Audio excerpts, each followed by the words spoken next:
Welcome to another episode of Around Town. I'm your host, Rick Mercer. We've got another show full of news and information about the great things going on in Garner. We're going to begin our show this month with an interview with Garner Magnet High Principal Drew Cook. He's going to talk with us about the school's recent national award and other topics. Let's take a look.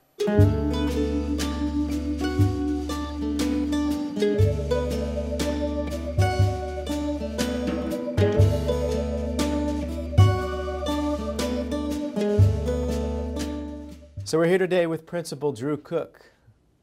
He's the principal at Garner Magnet High School, the award-winning Garner Magnet High School. And Drew, since the last time we were here with the mayor last fall, I believe, y'all have won a national award from U.S. News and World Reports. Maybe you could start by telling us about that award and what the criteria were for receiving it. Sure. First of all, we consider ourselves very fortunate, obviously, and proud of the recognition. Anytime you're recognized by a national publication, and compared to, I think 20,000 plus high schools is what I saw that had been used in that study and in those rankings. We're proud of it, and I think that it's a good example of the hard work that our teachers have put in and the growth that our kids have shown over the last couple of years. And so, in that respect, it validates a lot of the things that we've kind of seen internally for the last couple of years now. But the Bronze Medal Award goes to schools that show substantial growth and progress in reading and math scores. There's also a component that involves higher level education preparation, such as through AP and IB courses, is a factor in there as well. And essentially, it's not necessarily, there were some questions from some other schools that maybe didn't receive the recognition. I think traditionally, maybe some schools that had been ranked before in other areas and other publications that didn't. This actually took a look at individual student subgroups, and it measured growth maybe rather than overall proficiency. And so, the last couple of years, our kids have shown tremendous growth and tremendous progress in reading and math and other end-of-course exams. And I think that's the reason we got the recognition. And I think the other thing that's promising for us and we're hopeful about is that the data that was used in calculating these rankings was actually from 2 years ago. And as I'm sure we'll talk about over the next few minutes, our kids have done even better since then. And so we're very hopeful that maybe this will continue, maybe even a silver medal or better in the future. So we're definitely proud and honored by the recognition. You came on board, well, you were permanently appointed principal in 2009. Yes, sir.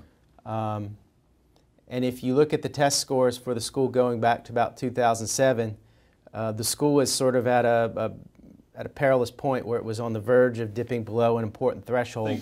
In the former ABC program that we had at that time, back in 2007 and for the few years prior, essentially 60% proficiency was the cutoff the state set, at least for high schools, where if a school fell below that mark, you became a priority school. And, the intent was to provide resources and training and opportunities for the staff and for the school to improve. And, I think the intent's perfectly well-founded, but no school wants to be in that position. No principal wants to be in that position. No teacher wants to be in the position of having to have so-called experts, whether it's from the state level or professional trainers or whatever it might be, that are contracted to come in and help a school. I'm sure there's value in it, and I'm sure it can be helpful, but nobody, whatever profession that you're in, you don't want to be told, hey, you're not doing good enough, and we're so concerned about the results that you're producing,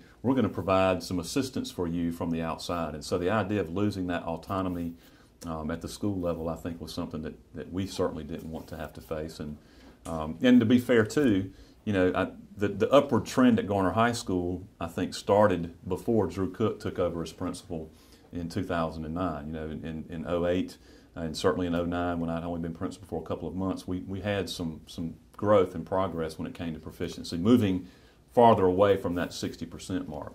But we're fortunate now not to really have to have that worry or that conversation. Now we're trying to figure out how we can move past 85% proficiency where we were this past school year. That's right. So you were at about that 60% level back in 2007, and as you say, the growth started to occur before you were appointed principal permanently. And now you're at about the 85% level, which is just about on par with the rest of the county. And I know we can have a long and involved philosophical discussion about the meaning of test scores and the relative value. But where do you see the school going, in terms of their test scores, both on, that measure proficiency and also growth? Yeah, and that's a great question to point out, and a point to make as well is, it's not just that our kids have performed better from one year to the next over the last 5 years, as far as the percentage of kids passing tests. That 85% essentially means that of our students that are taking state end-of-course exams, this past year, 85% passed with a level 3 or a 4. Which is the state standard, compared to 60% 5 years before. And we've had consistent and incremental growth every year for the last 5 years. At the same time, though, when we measure individual students, as far as where they started and where they ended up, we're also proud and thrilled that we had this past year 65% of our kids met their state growth target, which measures, for example, in math, they take end-of-course grades or end-of-grade tests for 5th grade, 6th grade, 7th grade, 8th grade. A statistician calculates maybe what that target should be for an Algebra 1 score, and 65% of our kids met that goal, compared to, I think, just over 50% 5 years ago. And that 65% is actually above the county average when it comes to the percentage of kids meeting their growth target. So what it shows is that our kids actually were growing at a higher rate than their counterparts at the typical school across Wake County, and certainly across the state as well. So we're proud of that too. Well, they say the devil is in the details. So what are some of the details? What do you think has led to this success? I mean, I know you've talked before about the teacher leadership teams that you formed, and maybe you could tell us a little bit about how that works. Yeah, the devil is in the details, and I think that sometimes the hardest thing, and I've learned this, and we've learned this, especially in the last year or two, is identifying what you're doing right. And going back to that quote, recognizing that even at 85%, we're not satisfied with where we are. So again, we're not going to keep doing exactly the same thing. We want to tweak it. We want to make some minor changes. It's not the wholesale major adjustments that maybe we made 4 or 5 years ago. But we still want to make progress, and we still want to see that 85 go to 90 and then to 95. And the only way to do that is to make adjustments. And so, I think certainly one of the things that we hit on early was the idea that every kid can be successful. And that overriding attitude is no matter who you have and no matter who you teach. And this is something that I've long felt that our staff has embodied already. Every single student can learn something every day. And, it's really kind of a blessing to work in a building with I think as of last week, 2,406 kids, where, for some, a great day, a great learning day is they're learning about intricate details of state statutes and the Constitution of the United States in an AP government class. But right down the hallway, we've got kids that maybe learn to brush their teeth for the first time. And that is a lifelong accomplishment for them. And our teachers taught them that. And obviously some of our severe and profoundly disabled kids that we teach every day, aren't going to go on and take AP courses in college. But they can be successful in their own right. And I think that's been a key. And then under that, as the details that you're asking about, professional learning teams, I think, certainly have been a big piece of our success. The idea that 1 hour every week, teachers are going to sit down and have conversations with each other. Those U.S. history teachers sitting down and having conversations about their curriculum, mapping out the week, mapping out the year, sharing data, talking about midterm exams, and making sure if we have the same standard course of study and we're all professional educators, then we should be able to come to some kind of agreement about what we're teaching and how we're teaching, but also how we're measuring what the kids know. So I think that factor probably, if I had to point to one thing, would be the biggest change maker over the last couple of years is our professional learning teams. Can you talk about the support the school receives from the community? I know historically that the community and this school have been very much intertwined, Yeah. both through academics and through some of the sports programs. Can you talk about the importance of that relationship between the community and the school? Absolutely. We're just blessed to have this school in this town, and it's quite frankly, I think when you talk to our teachers, and I think 90+% year after year keep coming back, and we've got probably more veteran 20-year plus teachers than just about anybody else in Wake County. And one of the common themes that you hear is the community and the word family, and the idea of working in a building that has the name of the town on the front of it. And we work in a huge school system, the largest in the state. But there's only 4 or 5 high schools that have the name of the town on the front of it, and that's more typical in smaller communities across the state and the country.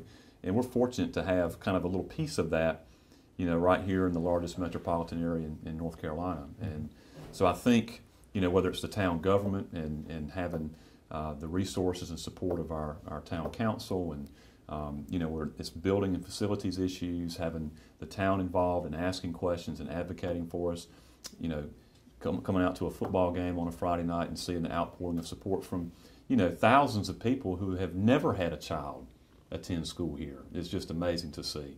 And then what you don't really get to see, and what the public doesn't see as much, is, First Baptist Church feeding our football team and our basketball team on Friday afternoons, spending literally thousands of dollars and hundreds of hours every year just to provide a meal. In some cases, the nicest meal that our kids will get that week, and certainly maybe even that month. The resources. The other day, a local church brought in boxes and boxes of school supplies and just said, hey, look, these are left over from another drive that we did. Can you use these things? Of course, absolutely. Notebooks, pens, pencils, book bags, you name it, they provide it to us. So it is amazing to see the outpouring of support that we get.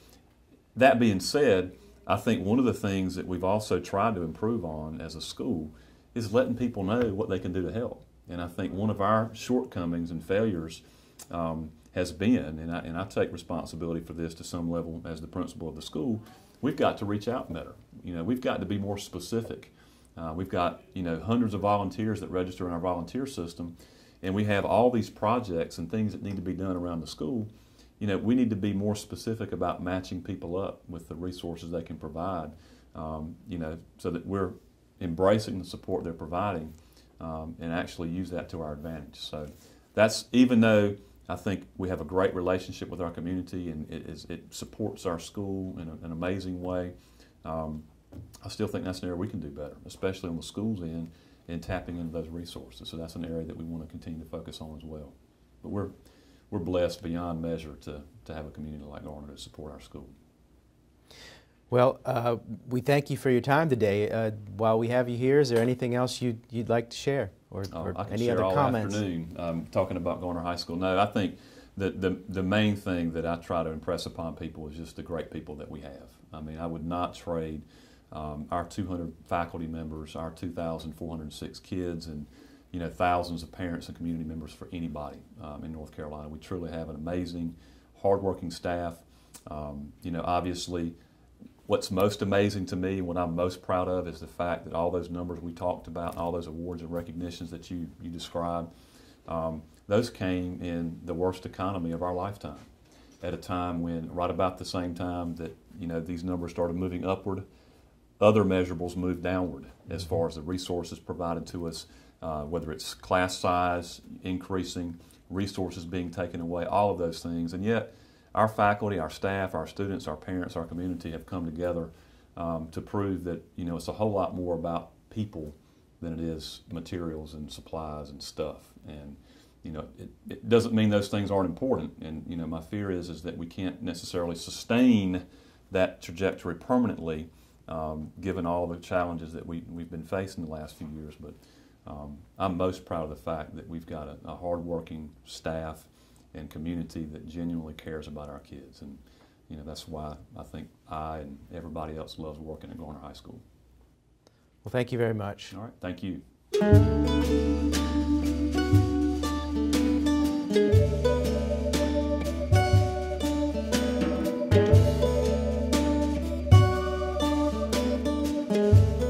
Garner recently celebrated the opening of the new Strategic Behavioral Health Center. The 92-bed facility will eventually bring 250 new jobs to town and will provide much-needed mental health services to young people from across the state. Let's go now to the ribbon-cutting ceremony for the new center.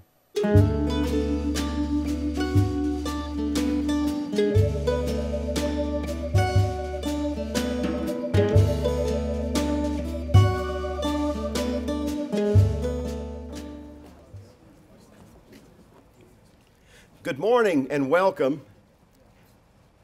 This is a big day for us. It's the ribbon cutting and the open house for the Strategic Behavioral Center. I'm Neil Padgett, President of the Garner Chamber of Commerce. On behalf of the Board of Directors of our entire organization, I thank you for being here with us as we celebrate today. So right off the bat, 125 to 150 employees, eventually up to 250, a 92-bed facility, and a much-needed service for our region. It's very exciting for us that they chose our region, but even more exciting that they chose this site right here in Garner. You know, it almost seems impossible that just 14 months ago, we held a groundbreaking on this site. We live in a world of wants and needs. As we gather today, it is about meeting a need in our state, the need to provide residential services for young people suffering from mental health and substance abuse problems. Area youth will no longer have to go out of state for these services. This facility, as you know, is the direct result of company leaders, business leaders, and town officials working together.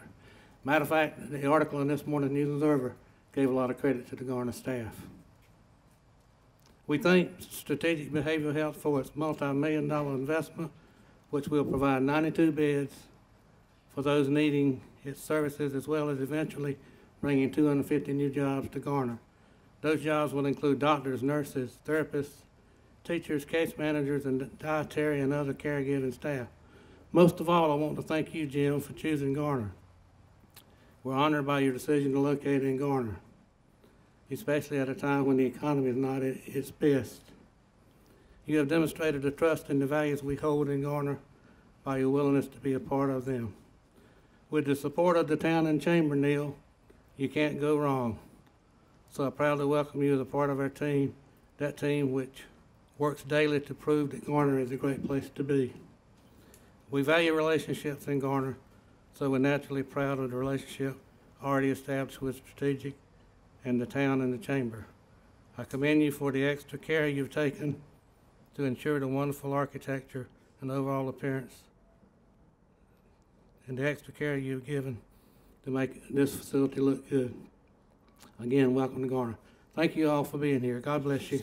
Good morning. My name is Jim Gerard. I am the acting director of the Division of Mental Health, Developmental Disabilities, and Substance Abuse Services, and I always have to take a breath before I say that whole thing at one time.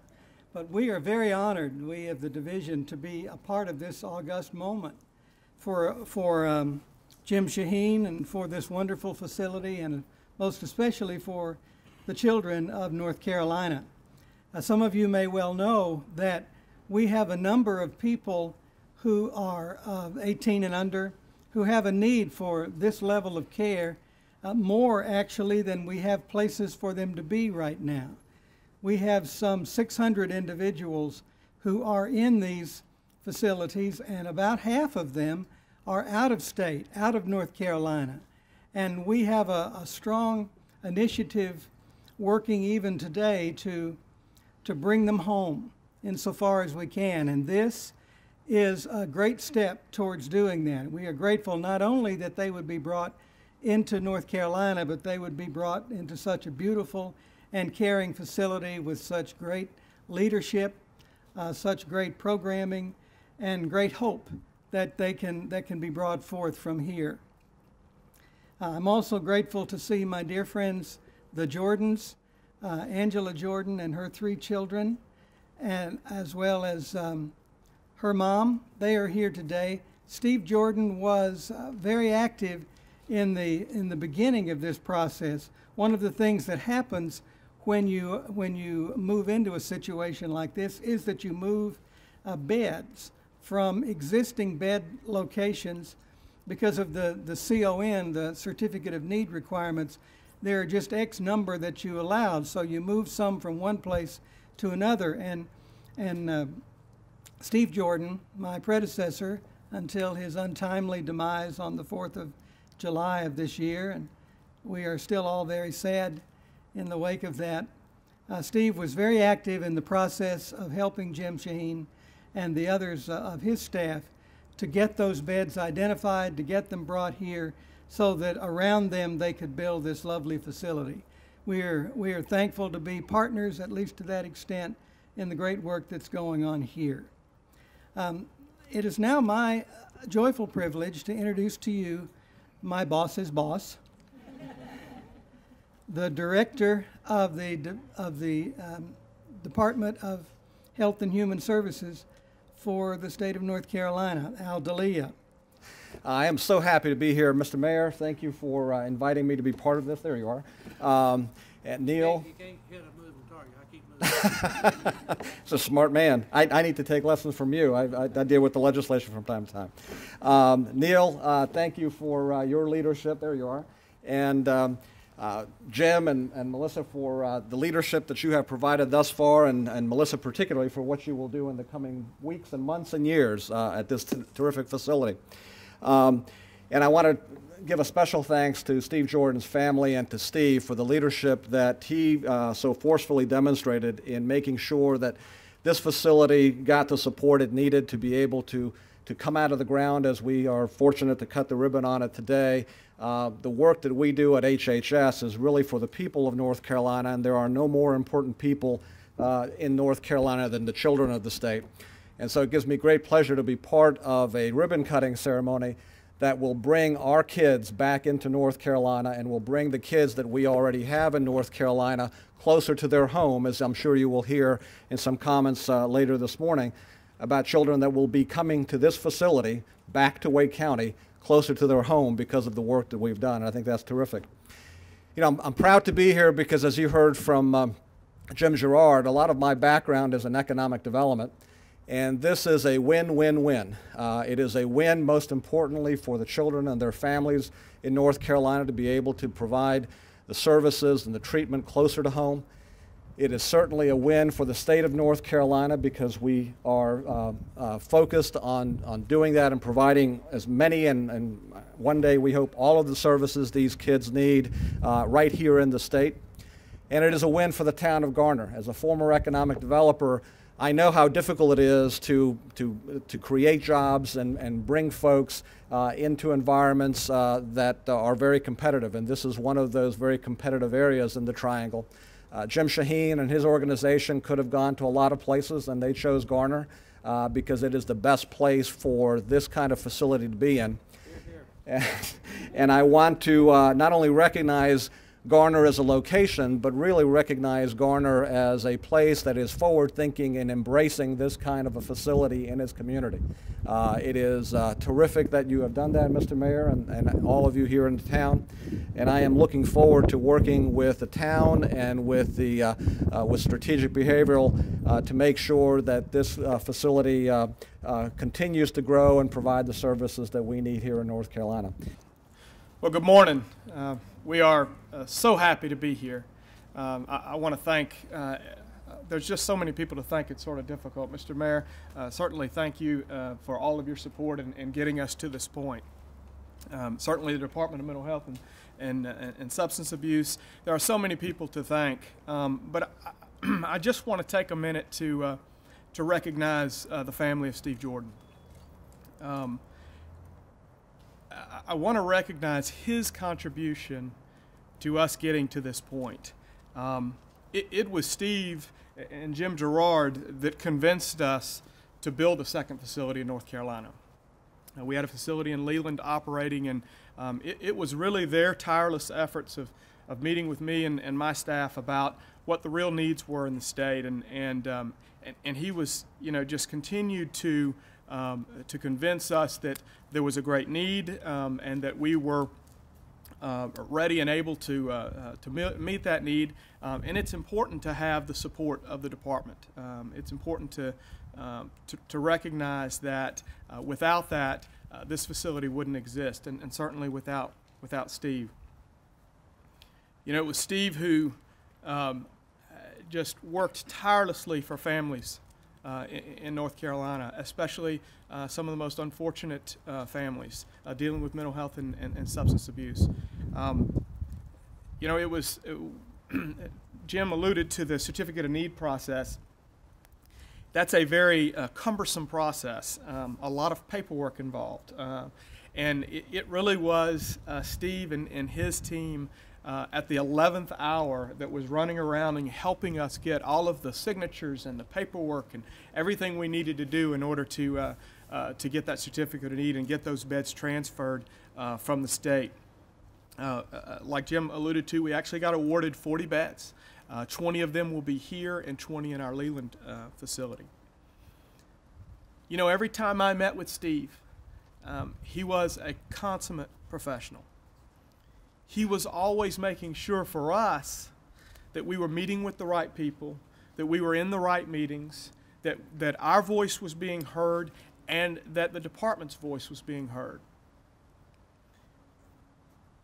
Steve worked tirelessly for the families of North Carolina, and I'll tell you, a lot of people probably don't know how hard he worked. So one of the things that we wanted to do, Angela, if you guys could come forward. We just wanted to recognize Steve.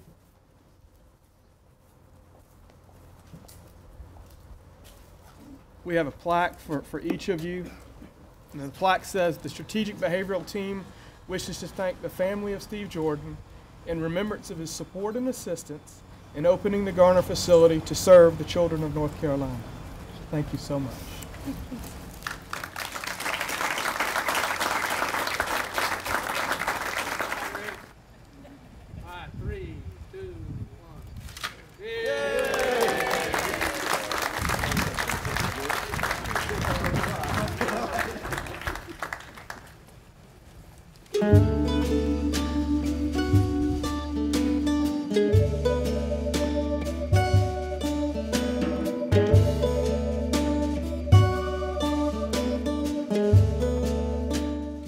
We're going to close out this episode with some footage from our Trick or Treat the Trails event at White Deer Park on Halloween.